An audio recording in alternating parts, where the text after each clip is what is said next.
Ron, since you're there and live and in person, why don't you just, handle running the meeting and I'll just chime in whenever. Okay, I was wondering who was doing what, so that's not working. Background noise. Yeah. I like the echo. So planners report? Yep. Planners report? Okay. Let my voice get acclimated. Somebody's got their. Hello, everybody, and welcome back to the planning board. It's been 2 months and 2 days since we last met, and I hope everybody's done well. And we've really missed you guys. Gabby, Diane, and I we have Zoom meetings actually regularly ourselves as staff, but we have been working from home, as you know, and keeping busy. That said, it looks like we're heading back to town hall soon. We got an email today sort of talking about a draft proposal to get us back. There was no firm date. I think just the fact that, the governor coming out with guidelines on the 18th makes things a little uncertain. But I know that it sounds as if there's a chance some of us might be heading back into the office next week. So stay tuned as it develops. They're talking about the phase 1 of town hall opening would be employees only. And then, you can contact the offices and make appointments and whatnot. And then at phase 2 is when we'd start figuring out how to get the public in safely. So stay tuned for developments on that. I know that the town management has been working hard on trying to figure out all the protocols. As you know, it's an evolving situation. But we do think with town hall, especially, the planning office in particular, we've thought of the space and we have adequate space where we can social distance.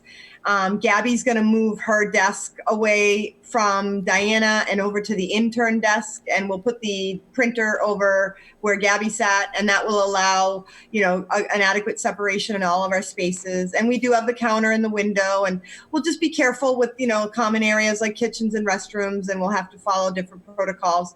There will be check-ins in the morning on making sure, obviously the questionnaires that we've all seen. We'll have to certify those every day just to make sure that employees are being responsible and not feeling like they need to come to work if they're having any questionable symptoms. So stay tuned for the next phase of our work world in that regard. One thing I didn't put on my report, and I should have, and I appreciate the prompt, is we have a new building inspector starting Monday. I don't know a whole lot about him right now. I haven't yet met him. I believe Diana has, but he's starting Monday. Comes with high regards from previous employers, and so we look forward to getting to know. I think his name is Bill, and so we'll have another Bill in the building inspector's position. So we look forward to working with him and getting to know him. Do we know where he's coming from? No. I should know. Okay, Local just curious. towns. I'm trying to think I if it wanna was say like a Swansea. Seekonk or a Swansea Swansea? or something. So maybe one of those towns. Okay. Thank you. I can get some info if need be. I should remember that, but I just don't.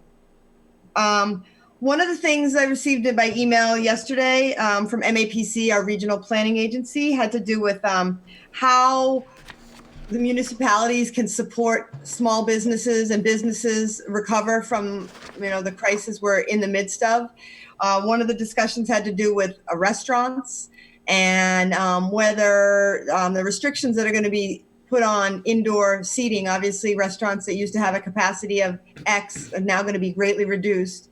So there's been talk of whether you'd allow a restaurant to use a parking area, or even in some cities, they're talking about sidewalks or even closing public roads. I don't know if you saw in Seattle, they're closing a lot of public roads. So we did just get that report from MAPC yesterday. And then a few hours later, ironically, Union Straw did email me about that very issue, wondering if if there'd be a mechanism by which they could use some of the outdoor parking area for outdoor dining.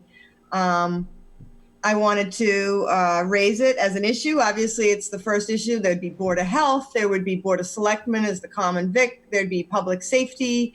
There'd be considerations, but I wanted to just get a temperature read. I personally think anything we can do to support our businesses and our community, and whether it's Union Straw or other businesses, if they can come up with a plan to safely provide that, as we figure this all out.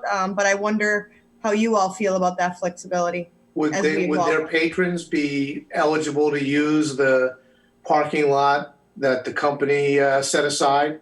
And they could either valet people now, because if you're going to take away those spots, obviously it's already an issue in that neighborhood right now. So I'm for them having the opportunity to do business, and I think that if people are outside, it's probably healthier anyway. But I think we need to make sure that they can find a way to get out of that problem. Have their patrons park not so far away that they can, either walk or wait for the valet to bring their car back, or however they want to make that work. I doubt the valet would be the solution, just because people are weird about other people being in their vehicle. That's a good point. But I think it would work out. I don't know. It just feels like everything's quieter right now, and maybe I'm wrong. I mean, the theater's not going to have the same number of patrons going on right now. So I think as in the region, in that area, I think it could be done. But that said, perhaps there's test case, maybe there's ways of making sure of that. And maybe it's, visitors will have to know they'll have to park down at the parking lot. That is still available. It will remain open, even with the news from Schneider Electric about some of their campus being downsized. They have committed to keeping that parking lot active for us. So that is in the long range plans for Uptown. So how do others feel? I mean, just from a point of, we can work through the logistics, like what Kevin's saying, of making sure there's parking, because I don't think they'll be the only ones asking. There's other down, Rally Point. I mean, there's other restaurants downtown, Sam's Place, all different places. So who knows what these creative solutions might be, but perhaps, if we're willing to work with them, I think that's the best bet right now as we evolve and figure out and just see where we go. But it will take a team effort for a lot of people to make it work. It's a good idea, I think but it's. go ahead. Sorry, Gary. No, I think it's a great idea and one we should explore, but I do think we need to, think it out well in terms of parking and so forth. But I think flexibility is important right now so we can get these businesses back up and running as efficiently and as quickly as possible. Does that give an unfair advantage to the places that do have large parking lots that they can use, such as a Conrad's or a Union Straw, as opposed to like Sam's Place, Foxborough House of Pizza? He doesn't have that option. He could put, 2 tables out on the sidewalk, maybe? I mean, so do we have an issue with that? Jeff has a question he'd like to raise as well. Paige, maybe you could tell us, from a technical standpoint, what would the planning board's precise obligation or involvement be under these circumstances? Are there provisions in the bylaws that allow for alternate parking arrangements to be considered? Would it require a vote by this board even? Do we even know? I'm not 100% certain. Some of this was done under a special permit. I hate to add a special permit layer to it. As Gabby found today, the governor of Connecticut actually changed the regulations himself through a special order. I don't know if that would be something that the state of Massachusetts would do to give the towns a little bit of cover. So we don't have all the answers. It is very evolving, Jeff, but I think, if we can commit to kind of working through it, that's probably the best bet to figuring all that. Like to Gary's point, you're right. Maybe there's a way to allow them to use some of the sidewalk. I don't know. I don't know. There's a lot of factors there when you start saying things like that. But I do think, there's an equity issue, but also, maybe there's other ways that it can be done, Yeah, I think wholeheartedly we all want to see them become successful again. My only big concern would be the alcohol consumption in public way. And that's something we're going to have to look at. Well, and the other thing too is, as I was thinking about, sorry, Gabby, actually one of the owners of Union Star called me, and then I sent him Paige your way. I'm sorry, I'm sending a lot of people your way this week, but and Gabby's way. But one other thing is, there's also, besides the public alcohol consumption, absolutely, there's also the there's abutters. So you've got that. You've got the Pilates studio. You've got that apartment building to kind of the left if you're facing it off Bird Street. That's their parking as well. But those are So I just and there's neighbors. So I just think we got to be conscientious of that as well. All valid points. I think the Yeah, I idea think it's is important to remember that this is just a temporary fix. So it's not like we're setting a precedent that is something that's going to be changed forever, but it's just a measure that we're doing temporarily to try to help these businesses. I think the goal is a worthy goal, but how do we get involved and how do we do it fairly and evenly for whomever the applicants may be? But in an overall sense, let's see if we can help the local businesses. Yeah. Wonderful idea. Because it could even expand, beyond restaurants to retail. If you think of delivery services in the sense of people might not want to go into restaurants or not into restaurants, into retail stores as much if they know what they're getting, and you can just do, curbside pickup or doorside. We're kind of already doing that right now, but there's, so I think the bottom line is hopefully we can be flexible and adapt. And I'll keep you posted as we see this all evolve. It's an interesting challenge. I do think, having kept an eye on the Uptown happenings and, Foxborough discussion, I mean, it's been heartwarming to see the community rally around the Eat in Foxborough promotion. And there was a list created that we all worked together on to create an updated list of all the restaurants that were open in town. It seemed to get a really great reception. So I think the community would really rally behind this type of endeavor for both restaurants and retail. And let's balance, like what Tracy said, abutters and all that, but see what we can do to help. And I will keep you posted on that. Let's see. So the big thing I've been working on since we've been shut down a bit is the housing production plan. The working group has been very active, and I've been working very closely with MAPC. Right now, we're getting into draft strategies. So that's kind of the fun part. That's where we get to make suggestions to address some of the issues identified.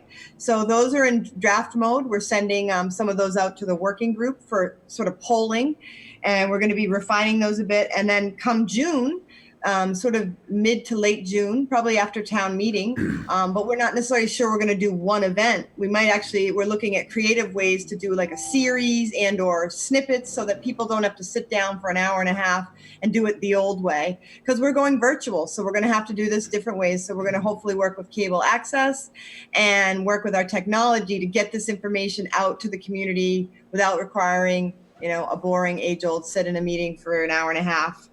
So stay tuned on that. So that's where we are. We're getting to the fun stuff. We're going to be bringing it forward to the community for input, like I said, in June. We have also an advocacy group, which is different. The working group does, the hard work of the plan we're working on, and then we do these community outreach meetings to sort of share information we're working on. Separate from that, but associated, is this advocacy group, and that group meets the first Thursday of every month on Zoom now, so in the evening. So let me know if you're interested, to the public, if anybody's interested.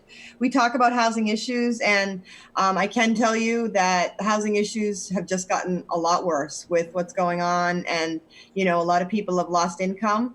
And so Foxborough, we all feel somewhat like it might not affect us directly, but I have my quote here is, remember that 34% of all Foxborough households right before COVID were considered low income, and 55% of seniors. So it's here, and that was pre-COVID. Separate from that, one of the goals we have for the fall is to work on the in-law apartment bylaw. And Barney Overett has agreed to work with us on the zoning. So I'd like to ask him to come into an upcoming meeting, virtually or otherwise, depending on what we're doing, to start talking about the in-law apartment bylaw.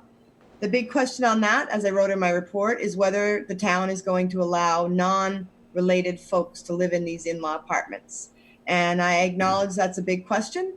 But obviously, if you allow non-related in there and they're small enough, they become affordable just by nature of how they are. They're not these massive apartments, in a large apartment complex with amenities. They're small units attached to a home.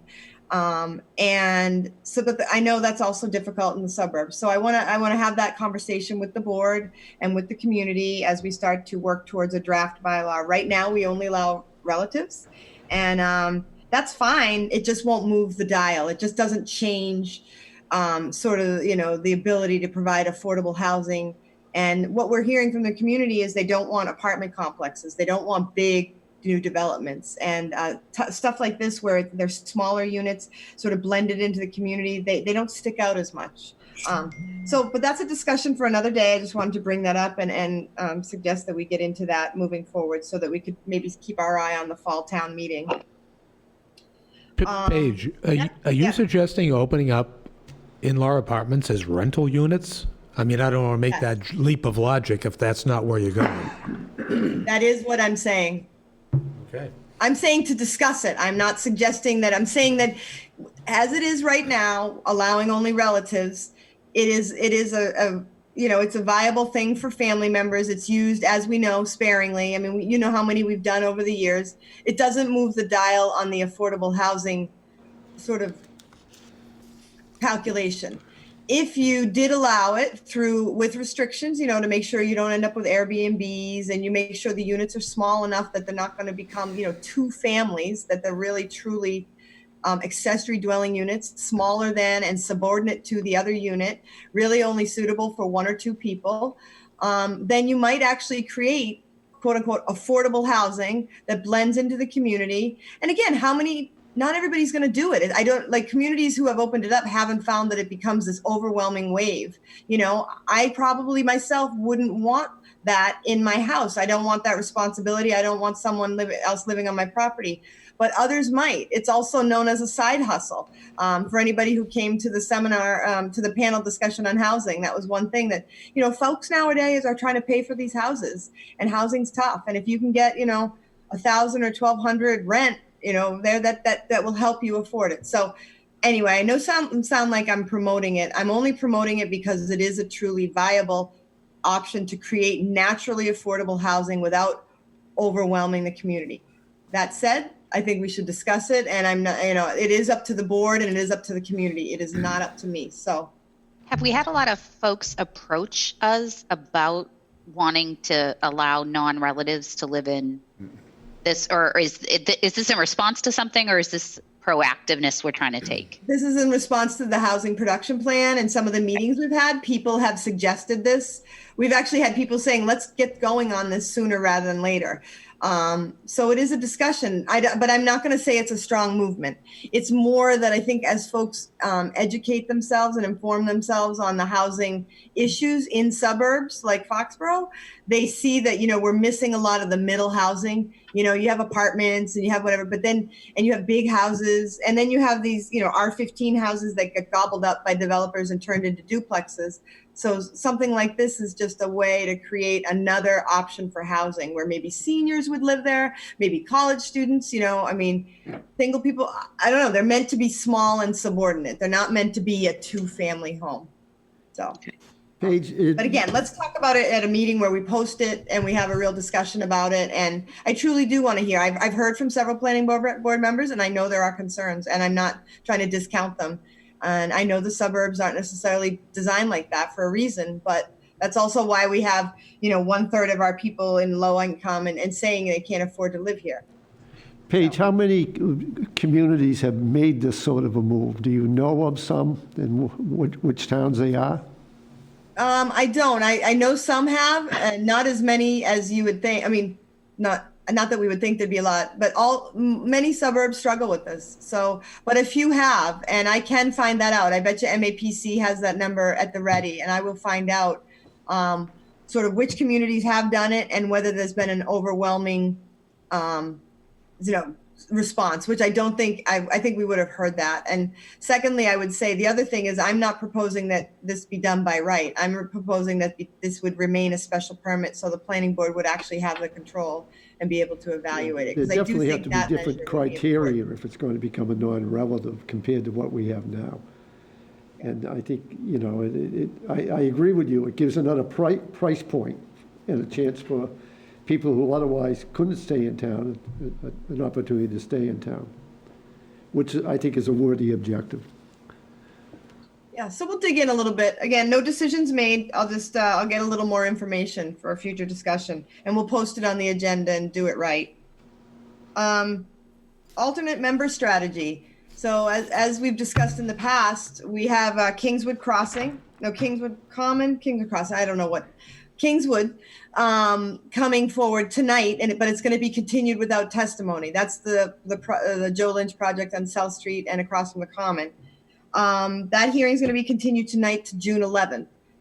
The election for a planning board member is June 8th. That means John Rhodes won't be on the board by the time the next meeting happens. What we're proposing is to try to get John Rhodes, if he's willing, to become an associate member to sit in on the closing out of this hearing process. So, John, are you still interested in doing that Yes, I am. Okay. So it looks like we'd need to do May 26th in order to make the deadlines. So I could try to get that on, and I believe we can do it virtually. So are you all agreeable to doing that, trying to set that up for May 26th? Is that with the selectmen? Yes. Okay. Yes. Okay, let me try to set that up. Wait a minute, can we appoint associate member while he's still technically a member? We did discuss that, and we'll make it subject to, upon expiration of his term. Okay, yep. Okay, let's see. Temporary parking lot special permits. As you know, we changed that, so every 3 years they now renew. And of course, wouldn't you know, this is the third year, so they all come up for new renewal this year. We have to figure out how to have the public hearings in June or delay it. We probably can delay it just based on all the tolling and whatnot, but most of these are fairly non-controversial as well, so why kick the can down the curb? So I think what we should do is work with cable access and make sure we have the ability to have true public hearings, and it's cautious on how to do that right, and just get those taken care of sometime in June. Well, as long as their licenses can stay valid while we extend, then I'm fine with that. Yeah. It looks like they did toll it, through Chapter 53 of the Acts of 2020. But rather, again, getting into July and August, it's always hard to get a quorum, and, who knows what's going to happen. So if we're available and we're able to do it, let's try to get those done just to, get them through. I know the applicants are all filing with Gabby and contacting Gabby right now. So I know the Board of Selectmen are working on theirs. So I would suggest we just move them, try to set it up so that we can get them done in June. Wayfinding. So all the while this is going on, we have been working. We have a new town engineer, Lance Del Prior, and we're working with him and Bob Flaherty of Hawk Marketing Group. He's a local fellow located here at 153 Main Street, and they're doing our signs for wayfinding. So right now we're getting into the production stage.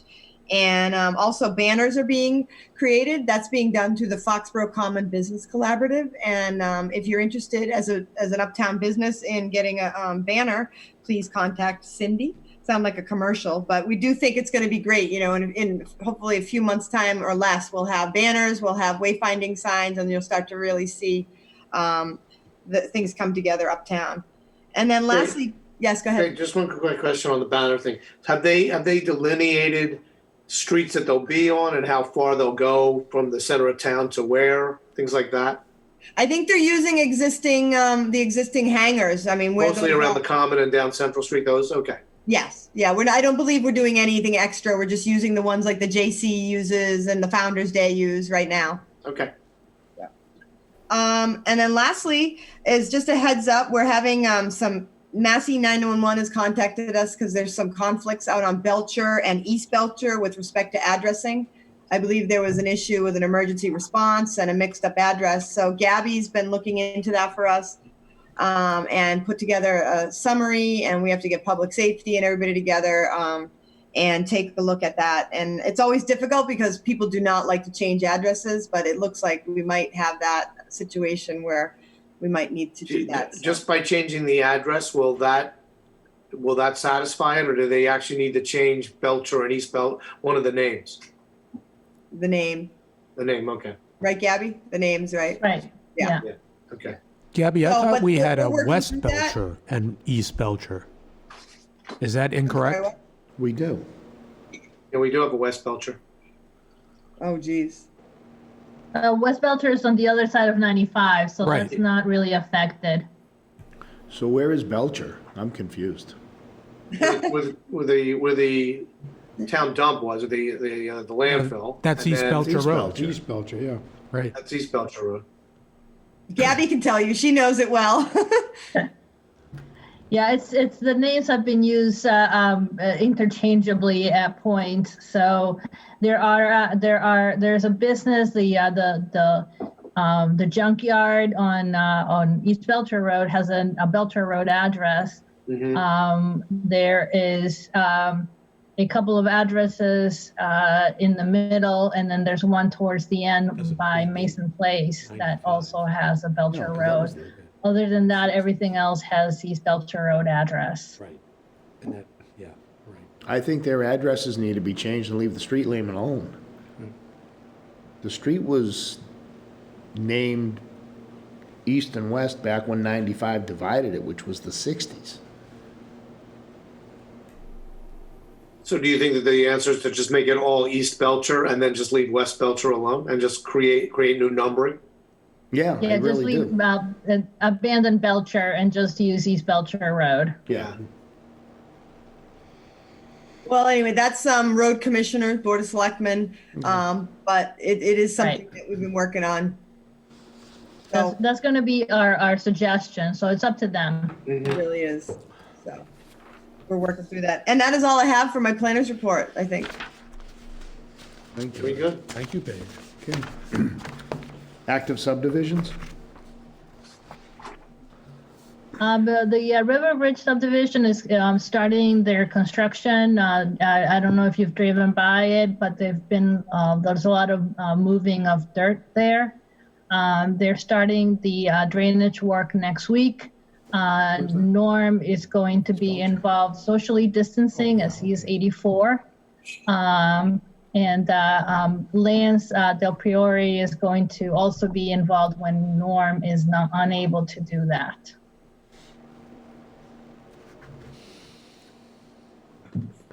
That it? That's what I have. Okay. Being sometime past 7:05 PM, action items? The January 23rd minutes were actually already approved way back when. John just needs to sign them. And John has given me the comments for the February and March minutes, so they could be approved. Okay, motion to approve the February 27th, subject to John's changes. I'll second that. All in favor? Aye. Aye. Right. And the 13th, as you have them, is fine. No, Right, so we yeah, can so you make can a do the motion. March. You can do March too, Gary. Or did you do both? Oh, I'm sorry. Okay, motion to accept the March 12th minutes. Second? All in favor? Aye. I, I I was looking, we lost one. We lost I think so. Tracy. Is Tracy still with us, or did she leave? There she is. We can probably get rid of her. Oh, we were missing you. She's eating something. I'm eating. And it was appropriate to be on Foxborough cable stuffing my face. But I said aye. All right, Wall Street's next. Yep. Next item on the agenda is 29 Wall Street extension request. Applicant has requested an extension for approval to June 30 of 2021. I'd like to know why. We've already given him an extension once before. Well, Stefan's right here, he can answer that for us. We've already extended How are this you once guys? before. Why do we have to extend it again? Well, as you know, we were pretty much, we are shovel ready at this point, but we got a denial from our lender, Needham Bank, for the construction loan to move forward. Obviously, timing is everything, and we would fully expect to be in the ground at this point. But again, based on where we are with the pandemic, our lender decided to hold off. They still want to do the deal with us, but asked us to give them 3 to 6 months and revisit it at this point, unfortunately.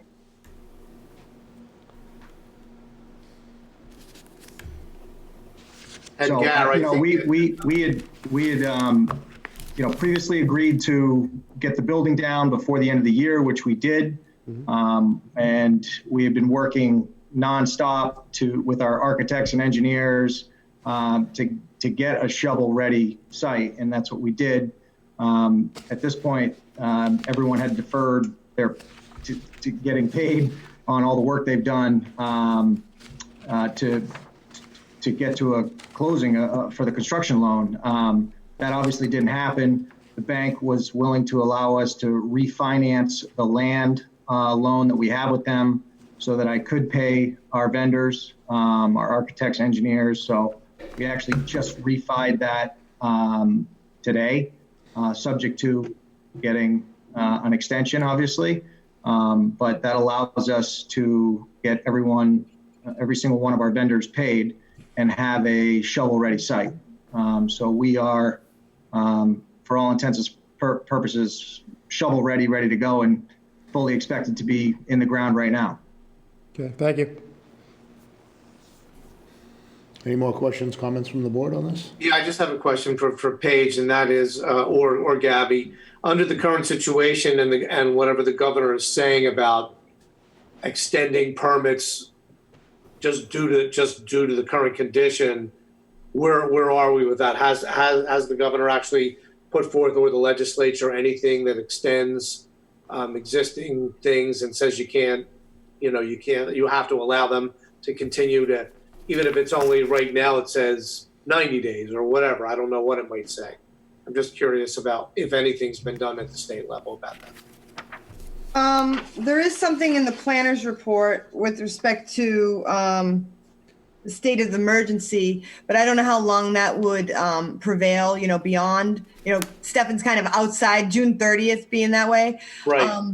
That said, I wouldn't be surprised if the state did something like a Permit Extension Act at some point. I think it depends on what happens as, in the next month or two, as we see whether this is a blip, which, or whether it's something that's going to be a prolonged problem that's going to delay a lot of projects like the 2008 crisis.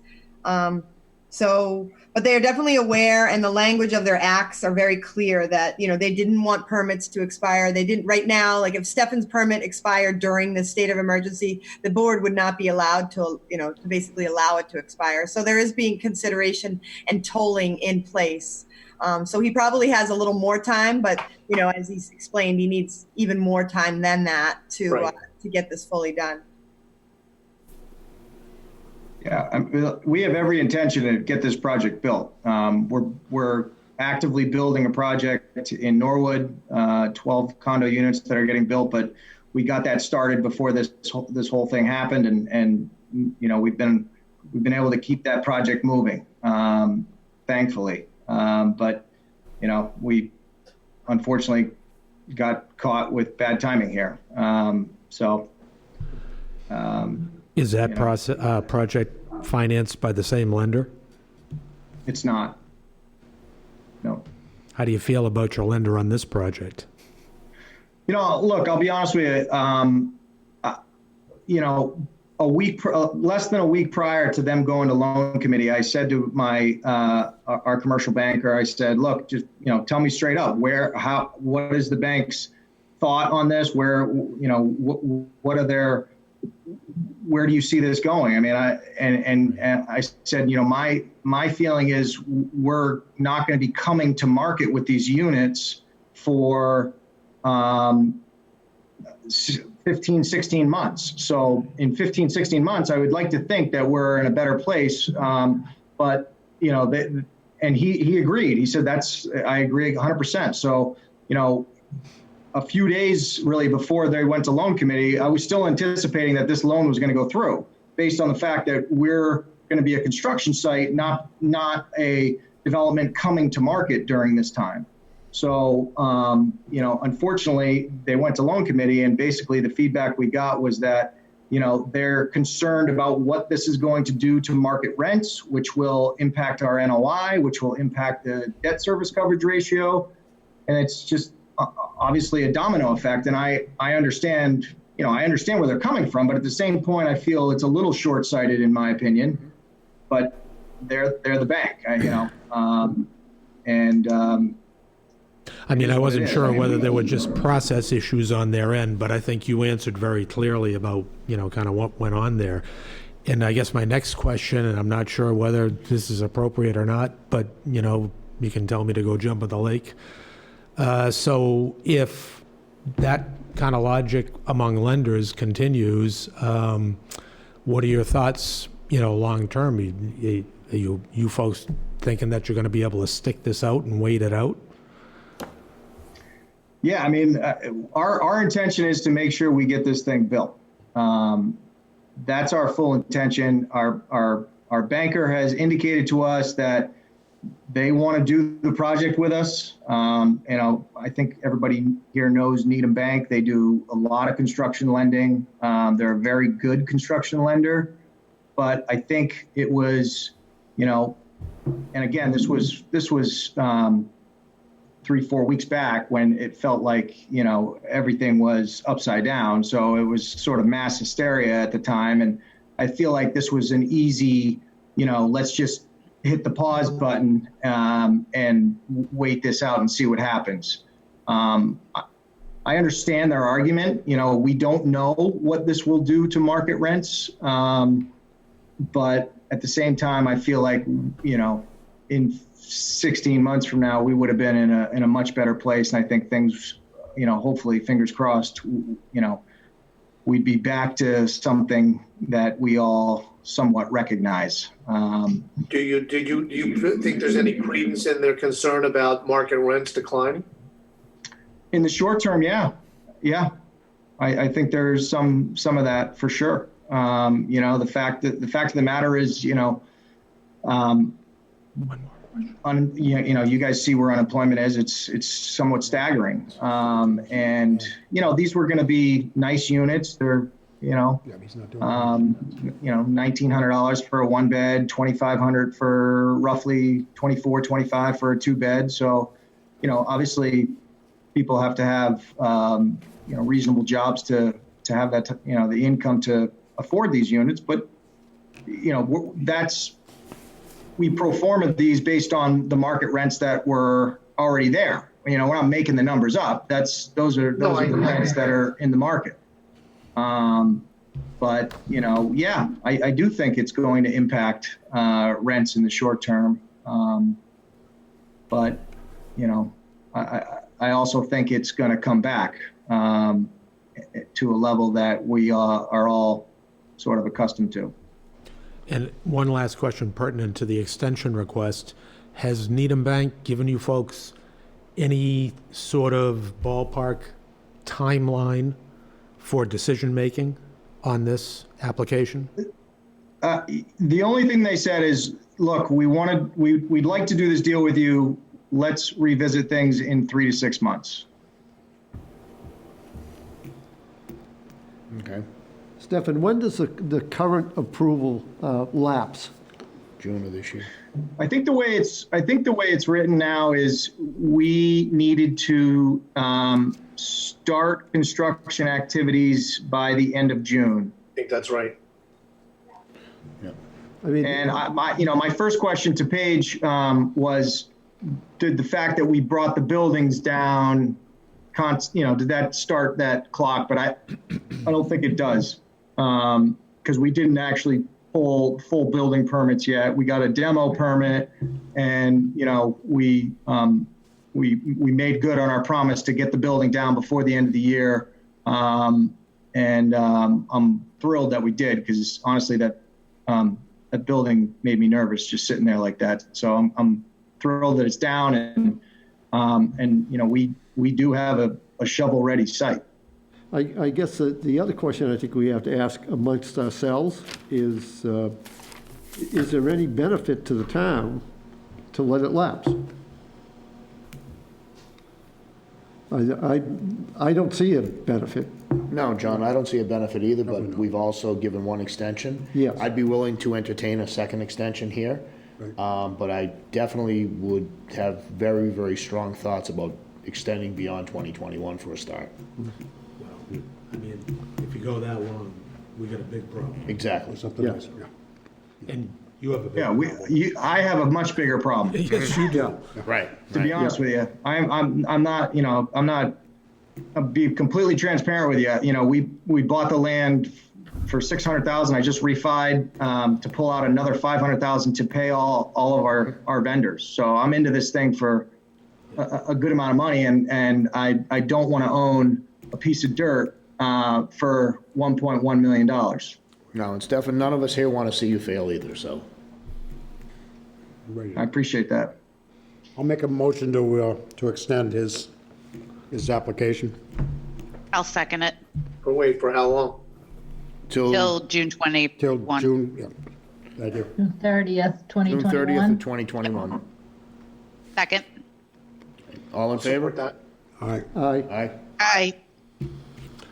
And thank you very much for your candor. Very, very interesting. Yeah, thank you. I mean, this is obviously unprecedented times. It's been said a million times, but it's, this is crazy. And it's not easy to navigate. And I'm extremely hopeful. And, it's not as if we're going to be sitting here hoping that Needham Bank is going to be our lender. There's the very real possibility we're going to be talking to many other lenders to try to get this thing off the ground, because we need to. So. Okay, good luck. Yeah, good luck. Thank you. I appreciate it very much. Best of luck. Thank you. You're welcome. Okay, next on the agenda, we have an A&R for West Street. That's something to do with the dam project that the DPW is working on. We don't have anything right now, Okay. so that's on hold. Lawson Farms, set performance guarantees for lot release request. Mr. Buckley? Mr. Chairman, good evening. We filed two documents with the board, and the first is that we have done a construction estimate for the performance guarantee for the remainder of the work to be done on the first phase. I don't know if everyone remembers, the first phase is first 10 lots, and it goes up to the top of the hill behind the existing homes that were there already. So we've come up with a total estimate of $337,881 to finish it. It is currently to base course. The drainage is constructed. The streetlights are in. The let's see what else is in. The street signs have been installed, and all the public utilities have been installed and are operational. So this would complete all of the work, and we would ask the board to vote on that, and that would allow us to move to our second request this evening, which is the release of lots 1 and 7, which are the last two lots within the first phase of the project. Excuse me. All of the other lots have been either built on or are getting ready or have been sold, and construction is going to be started. The only lot that is not sold is lot 21. Lot 7 is actually sold.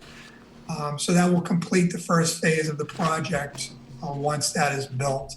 So I talked to Mr. Bonvy today about the second phase, because I anticipated that would be a question.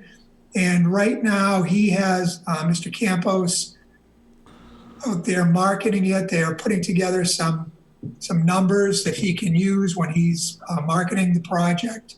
And he is going to wait to start the road on the second phase until he has some pre-sales, because of course what he doesn't want to do, and of course what the town, I don't think the town wants him to do, is to build, another, 1,200 feet of road and then have it sit there for years. So what he's going to do is not start that second phase of roadway until he has, I don't know how many, but at least several homes sold in that second phase.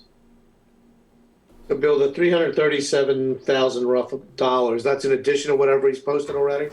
No, that is a total amount. He's already posted $300,000 is my understanding. So he would need to, if the board was going to vote at that number, he'd need to come in with another check for $37,881. And then if you vote that way, your staff can release the lot release for those last two lots. Has our engineer been up there at all? Paige, did our engineer been on that street at all? Are you asking if Norm, our inspector, has been there? Yes. Yes, he has been. Yes, the construction has been supervised by Norm. Do we have a report from him, Gabby, that says he's at this point, or no? No, I don't have a report.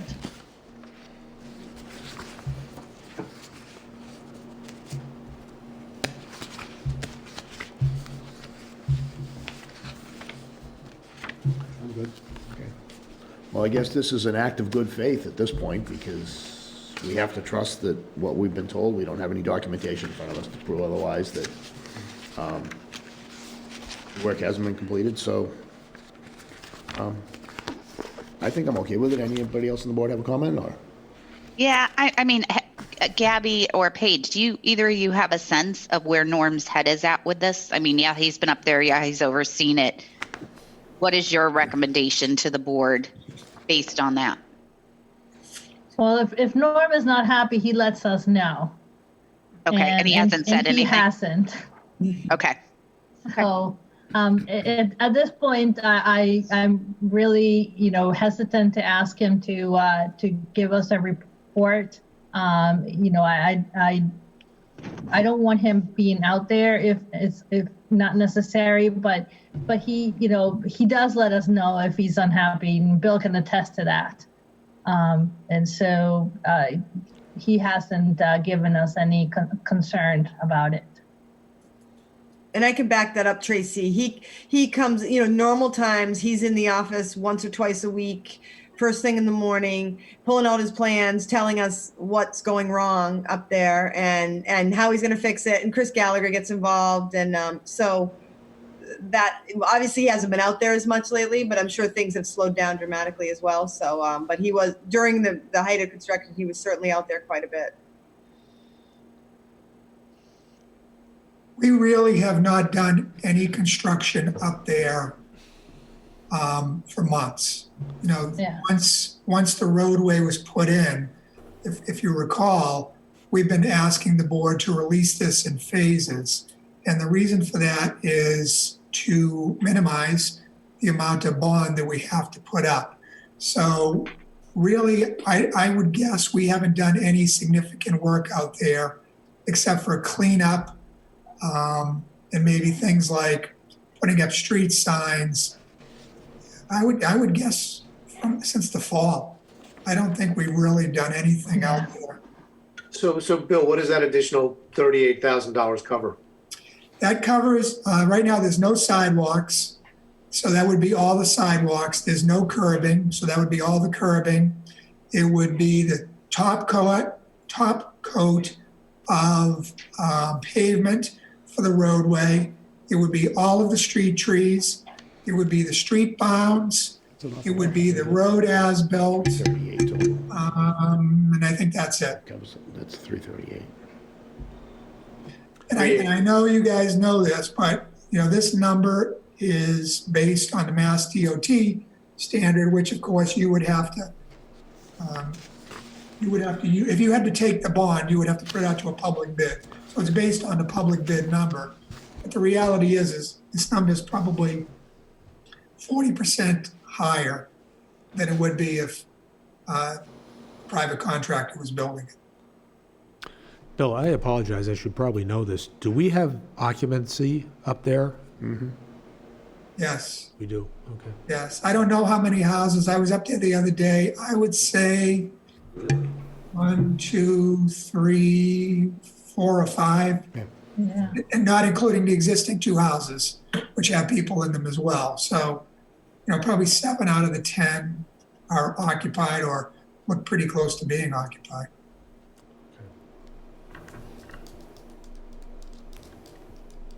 Okay. Anyone else on the board have anything else? I'll make a motion to release lots 7 and 21 pending a check in the amount of $37,881. Second. You should probably amend that, because it would be 37, right? Is that accurate, Gabby? We're holding $300,000? Right. Gary said Right, 37. so I need the board to set the new bond amount to $337,881. And then you can vote to release the lots pending the submission of the $37,881. Okay. I'll make that a motion. Amend Gary's motion to make that motion.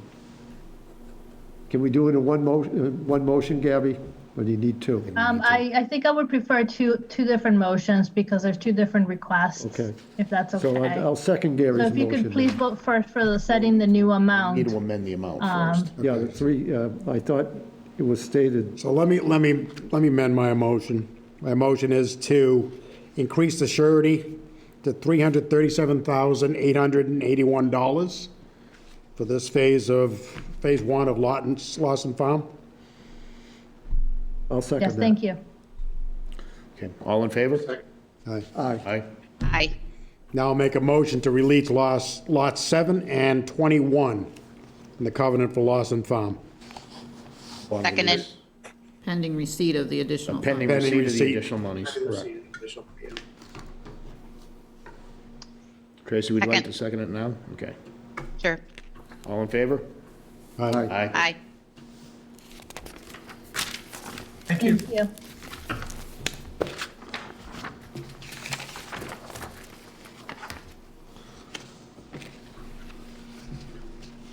Okay, the next item on the agenda is Durham Park. Final release of performance guarantee.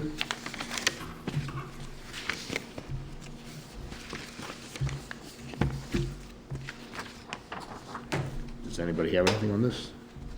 It's Durham Park. You have a letter from Mr. Lovely requesting the release of the bond for this subdivision. The street was accepted by town meeting, and we were holding the funds because they were still needed to donate the land for the open space to the Conservation Commission. That has happened, and they submitted proof that it was done, that it was recorded. So Mr. Davis is requesting, through Mr. Lovely, requesting the release of the bond, the final release. Still there, Gab? Yeah. How much is there? I'm sorry, I don't have that amount. I was just curious. It was pretty significant because he never requested any releases of the bond. So we've been holding a tripartite for quite a while.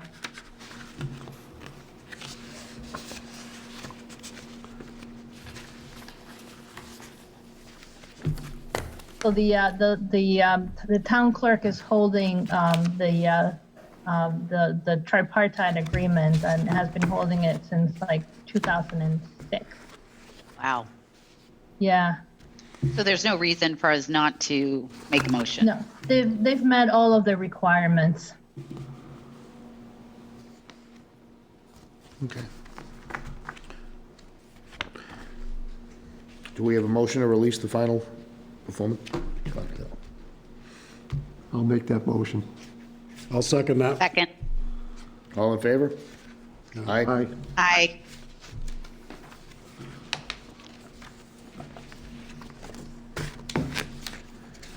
Okay. It being just a little bit past 7:10, Kevin, I learned well. There you go. Good man. 35 Panis Road, minor modification request, proposed changes to plantings in the parking area. Mr. Buckley? Mr. Chairman, good evening.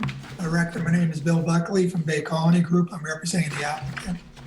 And so what we've filed with the board is a request for a minor modification to the project. This is 35 Panis Road. So if the board recalls, hopefully you have in front of you a sketch, but this is the the building that's going up now. 45 is already up and running. This is another building, 40,000 square feet. It's currently, the building is, the exterior is completed and they're finishing the interior of it and they're working on doing the site work. So right now they have the parking area and everything to a base course and the sidewalks or the walkways in front of the building or concrete there. And so we were down there and the owner, Mr. Panagopoulos, wanted to make some changes because this happens quite often is, you know, when something's being built, they say, oh, gee, I'd rather do something now. So the changes involve several things. First is he wants to use sloped granite curbing instead of bituminous curbing on the outside of the parking area.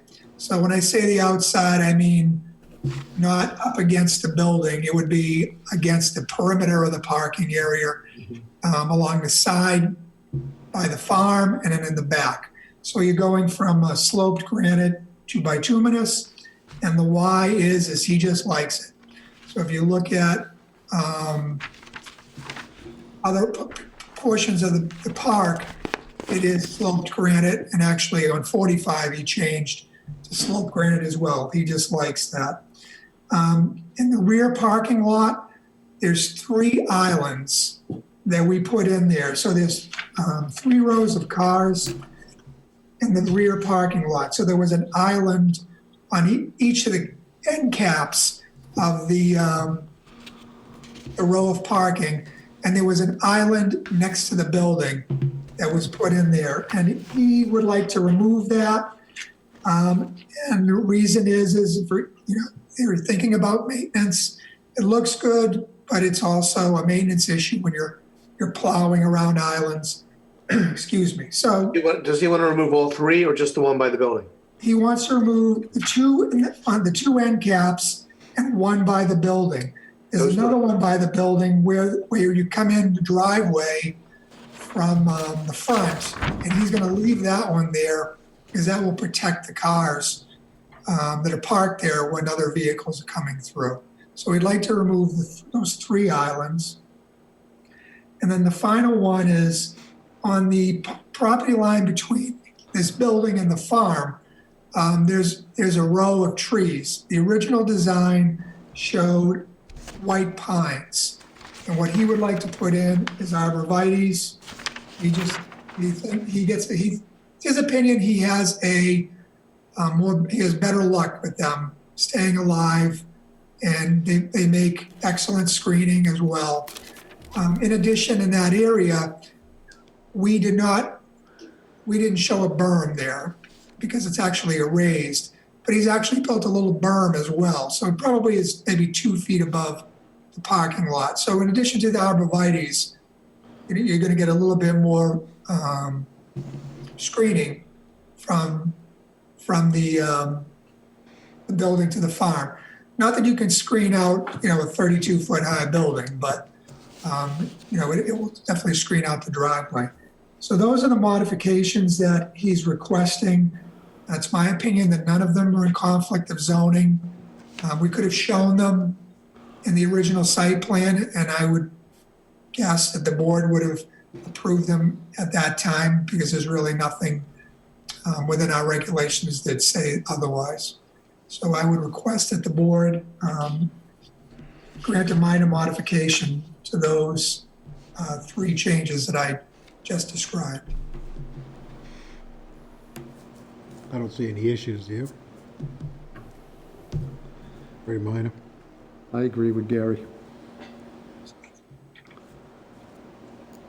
Bill, Yes. does the removal of those little islands change anything on impervious coverage? It will. I mean, you'll definitely get more impervious, but it will be a number that is not even measurable. That's what I figured. It doesn't. You're not close to the limit, the zoning limit in any way. No. We're at. Let's see.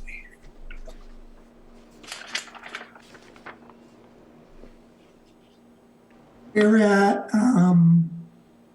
31% lot coverage, and we could have up to 70 in that zone. And were there any trees or anything proposed in those planting areas? I think there was a tree against the building. Let's see. There was a tree against the building, and there was a tree in the bigger end cap. If you wanted to, we could move those to the perimeter, but if you recall that area, it faces, it's not looking at anything. It's the back of the building. It's facing a wetland, actually.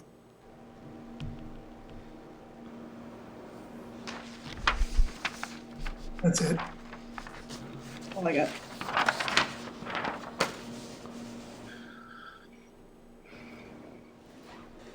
Any more questions or comments? I'll make a motion that the information presented by Mr. Buckley constitutes a minor modification to the existing approved site plan. Second. All in favor? Aye. Aye. Thank you very much.